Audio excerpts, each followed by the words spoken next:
विद्यार्थी मित्रांनो, velocity time graph for uniform acceleration. आता आपण मागच्या तासाला velocity time graph for uniform velocity time graph for uniform velocity, तसं आता आपल्याला पुढे पाहायचं आहे velocity time graph for uniform acceleration. आता बघा, युनिफॉर्म एक्सेलरेशन. आता एक्सेलरेशन ही टर्म्स आपण मागच्या तासाला शिकलेलो आहे. The rate of change of velocity, that's called acceleration. ही त्याची एक्सेलरेशनची डेफिनेशन आहे. तर change in the velocity of a car in a specific time intervals are given in the following table.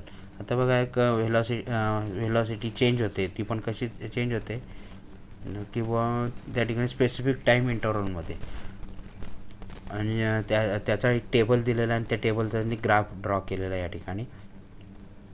आता हा टाईम काय म्हणतात त्याला, टेबलमध्ये बघा टाईम आणि व्हेलॉसिटी. टाईम दिला आहे सेकंडमध्ये, व्हेलॉसिटी दिली ती मीटर पर सेकंडमध्ये. तर बघा, 0 सेकंदला 0 व्हेलॉसिटी आहे, 5 सेकंदला 8 metre per seconds, 10 सेकंदला 16 metre per seconds, 15 सेकंदला 24 metre per seconds, 20 सेकंड्सला 32 metre per seconds, 25 सेकंड्सला 40 metre per seconds, 30 सेकंड्सला 48 metre per seconds आणि 35 याला 56 मीटर पर सेकंड्स या ठिकाणी दिलेलं आहे. त्यावरून त्यांनी ग्राफ काढलेला आहे. ग्राफ पाहिला तर तुमच्या लक्षात येईल. या ठिकाणी आपण मागे आता तुम्हाला ग्राफबद्दल बरीच माहिती झाली असेल. प्रत्येक ग्राफमध्ये त्या काय लिहिलेलं असतं, स्केल लिहिलेलं असतं. तर स्केलनंतर त्या ठिकाणी एक्स ॲक्सिसला काय आहे तर टाईम्स आहेत, वाय ॲक्सिसला काय व्हेलॉसिटी आहे. तर तुम्ही जर पाहिलं तर ह्या ठिकाणी टाईम आणि व्हेलॉसिटी तुम्हाला दिसते. आता टाईम टेबल म्हणजे जो टेबलमध्ये टाईम आणि व्हेलॉसिटी दिली त्याला पहिलं तुम्ही ऑब्झर्व केलं तर 0 ह्या ठिकाणी आहे.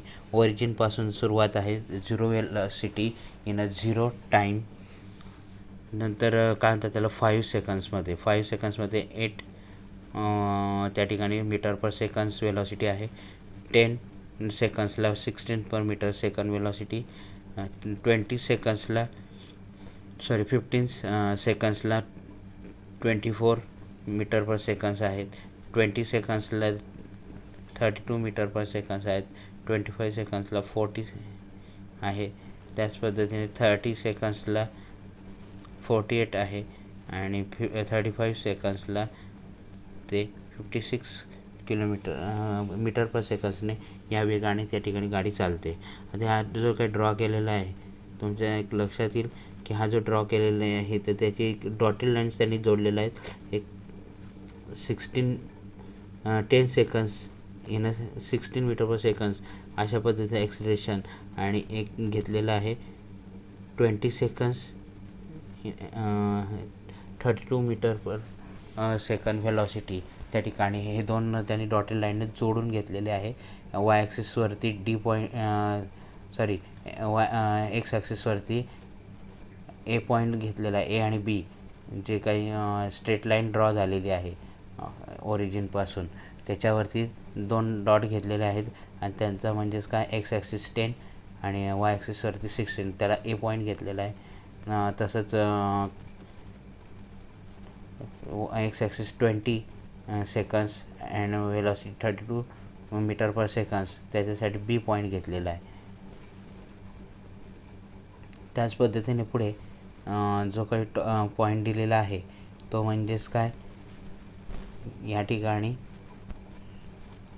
ए आणि बी ह्या दोघींचा राईट अँगलमध्ये जॉईंट होणारा किंवा इंटरसेक्ट होणारा तो पॉईंट म्हणजेच ई. त्याच पद्धतीने perpendicular on x axis from A to 10 seconds, that's point name is a D, as a D name, and perpendicular on x axis from point B, that this point is name is a C. And here the velocity time graph in figure 1.8 shows that काय दाखवतं आहे, तर त्या ठिकाणी बघा the velocity change y equal amount in a equal time interval. जर तुम्ही नीट observe केलं तर तुमच्या लक्षात येईल त्या ठिकाणी की टेबलमध्ये काय दिलेलं आहे नेमकी. तर टेबलमध्ये इक्वल टाईम इंटरवलमध्ये इक्वल युनिफॉर्म व्हेलॉसिटी आहे किंवा इंटरवल आहे त्या ठिकाणी. तर बघा 0 सेकंडला 0 होता, तर 5 सेकंड्समध्ये 8 मीटर पर सेकंड्स गेलेली. मीन्स वॉट, तर 5 - 0 5, 8 - 0 8. नेक्स्ट 10 - 5 या ठिकाणची वजाबाकी केली तर दोघांमधला सेकंद येतील 5. 16मधून 8 मायनस केले तर 8 मीटर पर सेकंड्स असा गॅप येणार आहे. म्हणजे जो पहिला जो गॅप आहे तो पण 5 आहे, दुसरा गॅप आहे तो 8 आहे. 15 - 10 केलं तर 5च येतं आहे आणि 24 - 16 केलं तर 8च येतं आहे. तर तसं 20 - 25 केलं तर इथे 5 सेकंड्स अँड 32 - 24 केलं तर 8च मीटर पर सेकंड्स असं त्या ठिकाणी velocity. These are the in a particular time interval a particular velocity that's called uniform velocity. ह्या ठिकाणी आपल्याला ती पाहायला भेटते.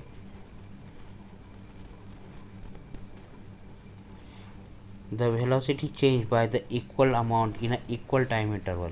बघा व्हेलॉसिटी चेंज होते इक्वल अमाऊंटमध्ये आणि ती पण किती इक्वल टाईम इंटरवलमध्ये. Thus this is uniform. The acceleration is an accelerated motion. Uniform accelerations या ठिकाणी जे दाखवलेलं आहे uniform acceleration in a acceleration motion. How much does the velocity change in every 5 minutes. प्रत्येक 5 मिनिटाला त्यांनी किती चेंज केलेली व्हेलॉसिटी हे ह्या ठिकाणी आपल्याला ग्राफिकली डिफाईन करायचं आहे. Second one, the for all uniform acceleration motion the velocity time graph is a straight line. मग प्रत्येक वेगात असलेल्या जे काही आहे किंवा मोशनमध्ये असलेली गाडी जे त्यांचा व्हेलॉसिटी टाईम ग्राफ जर तो पाहिला तर तो स्ट्रेट लाईनमध्ये सापडेल. The non uniform accelerations motions the velocity time graph may have any shape depending on the how the acceleration change within a time. ते महत्त्वाचं म्हणजेच काय, तर व्हेलॉसिटी टाईम ग्राफ हा याचा shape depending how the acceleration change with a time. Acceleration किती वेळात ते बदलतं आहे याचंच म्हणजेच त्या ठिकाणी महत्त्वाचं आहे.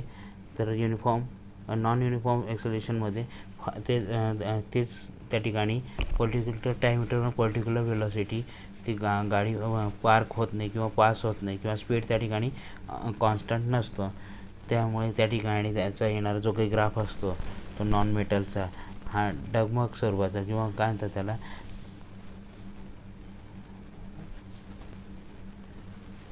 तो जो काही येणारी जी लाईन आहे ती कर्व शेपमध्ये येते, ग्राफिकल लाईन. तर ह्या ठिकाणी बघा एक उदाहरण त्यांनी घेतलेलं आहे. From the graph the figure 1.8 we can determine the distance cover by the car between 10 seconds to 20 seconds. मग इथं किती डिस्टन्स त्याने कव्हर केलेलं आहे 10 सेकंड्स टू 20 सेकंड्समध्ये. तर as we did the case by train in the previous example. मागच्या एक्झाम्पलमध्ये आपण तसंच पाहिलं होतं ट्रेनचं एक्झाम्पल. 60 किलोमीटर पर आवर या ताशी वेगाने ती ट्रेन काय करत होती, ट्रॅव्हल करत होती. त्याच्यामुळे त्या ठिकाणी नेमकी काय झालं तर जी काही युनिफॉर्म व्हेलॉसिटी जी पर्टिक्युलर टाईम इंटरवलमध्ये पर्टिक्युलर डिस्टन्स त्या ठिकाणी तिने कव्हर केलेलं होतं. त्याच पद्धतीने ह्या ठिकाणी आता बघा the continuously change because of the uniform acceleration. या ठिकाणी कंटिन्युअसली चेंज होतं आहे आणि युनिफॉर्म एक्सेलरेशन त्या ठिकाणी फाइंड आउट करायचं आहे. In a such a case we have to use the average velocity of the car in the given to interval. मग या ठिकाणी आपण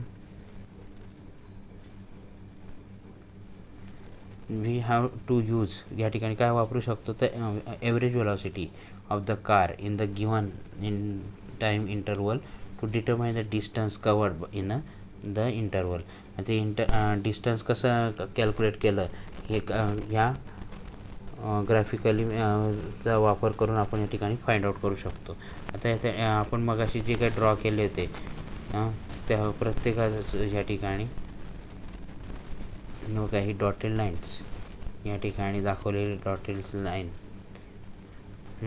या ठिकाणी मध्ये एक parallel to x axis line draw केली ती AE नावाची. ठीक आहे.